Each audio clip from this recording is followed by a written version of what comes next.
Today, the United Nations nuclear watchdog made its strongest warning yet of the possibility of a nuclear accident at Zaporizhzhia in Ukraine.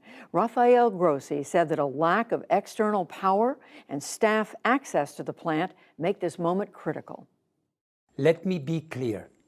The shelling around Zaporizhzhia nuclear power plant must stop, and a nuclear safety and security protection zone agreed immediately. A nuclear power plant can never be a pawn of war.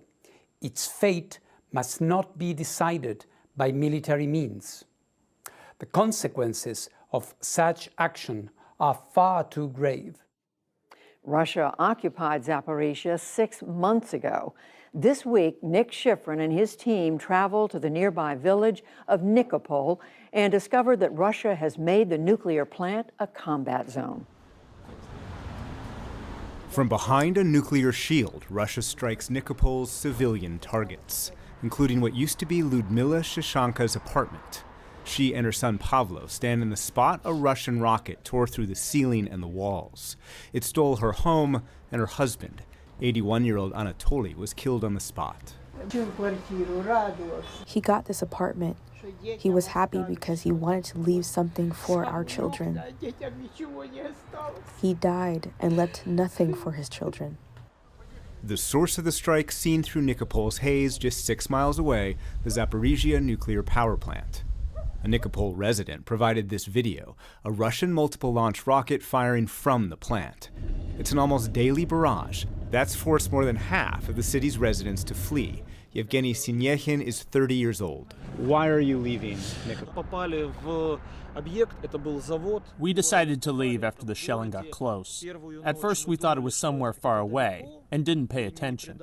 But the second night, our windows were shaking. He fled with his 6-year-old son, Nikita, who keeps his most prized possessions close, and his wife, Marina.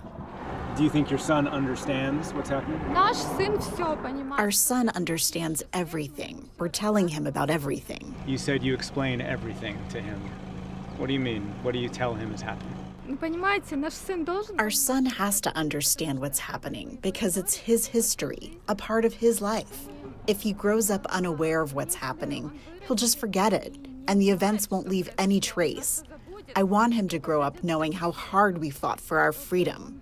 The freedom that their friend Alyona lost. She was from Berdyansk. Russian troops poured into the city on the war's 3rd week. They parked downtown and occupied. It remains under Russian control today. A lot of soldiers came into our city. They started to kidnap everyone who refused to cooperate with the occupants. It's horrible what is happening there. They only packed their favorite essentials so they could leave in a hurry. Desk lamps. You've evacuated and you brought the frying pan. We very love this closet. And what gives them comfort? A dream catcher that Marina made after the February invasion. Have you needed the dream catcher? Have you had a lot of nightmares?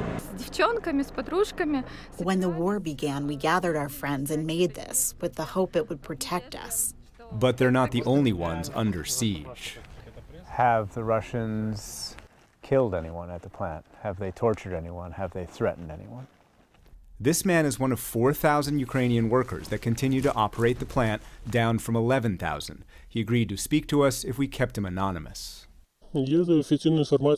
Yes, there is official information about injured employees, about the victims.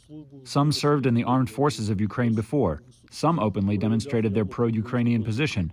This was enough for the Russians to trap those people in the basement and torture them over several weeks. The 500 Russian soldiers occupying the plant parked their military vehicles inside. The UN says they're blocking emergency access routes. And the worker now says the Russians are trying to provoke the remaining workers into leaving. I think they are trying to make the plant personnel escape in order to declare publicly to the entire world that, look, Ukraine has lost control, the operators left. So they will bring their personnel and announce that they are going to guarantee security. We met him in western Ukraine, hundreds of miles from Zaporizhzhia. He was evacuating with his wife, their daughter and son, and their pets. But he feels it's his duty to return to work, to help his Ukrainian colleagues who are preventing disaster. Because there are very few people left there, and my colleagues work without days off. We must work at the plant, and we will keep working.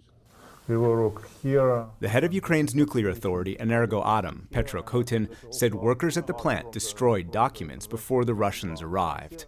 Since taking the plant over, the Russians damaged the outgoing power lines that help provide 1/5 of the country's electricity, and they've also destroyed the lines that provide incoming electricity that help prevent a meltdown. 5 of the plant's reactors are shut down. The 6th is still on, but only to provide the plant power. Right now, the plant's only source of power is one of its own reactors. Is that sustainable? It is the first time in the history this type of reactor is operated in such a mode. We are lucky that this unit is operated for such a long period of time. But again, if there will be shutdown of this unit, after that we will be relying only on diesel generators, and the reliability of these diesel generators will be in question also. That uncertainty terrifies some nuclear experts. One with decades of experience here wanted to speak to us anonymously because he's critical of the government's response. Ukraine is not stopping the reactor, and the question is, why are the safety conditions not being met? Ukraine's state nuclear authority confirms to PBS NewsHour it is considering shutting down the final reactor, but only when it has reliable incoming power. This expert says that's not fast enough. If the safe operating conditions are off, the reactor plant must be shut down. He warns there's a real risk that the damage so far could pale in comparison to what happens when you make a nuclear plant a combat zone. For the PBS NewsHour, I'm Nick Schifrin in Pokrov, Ukraine.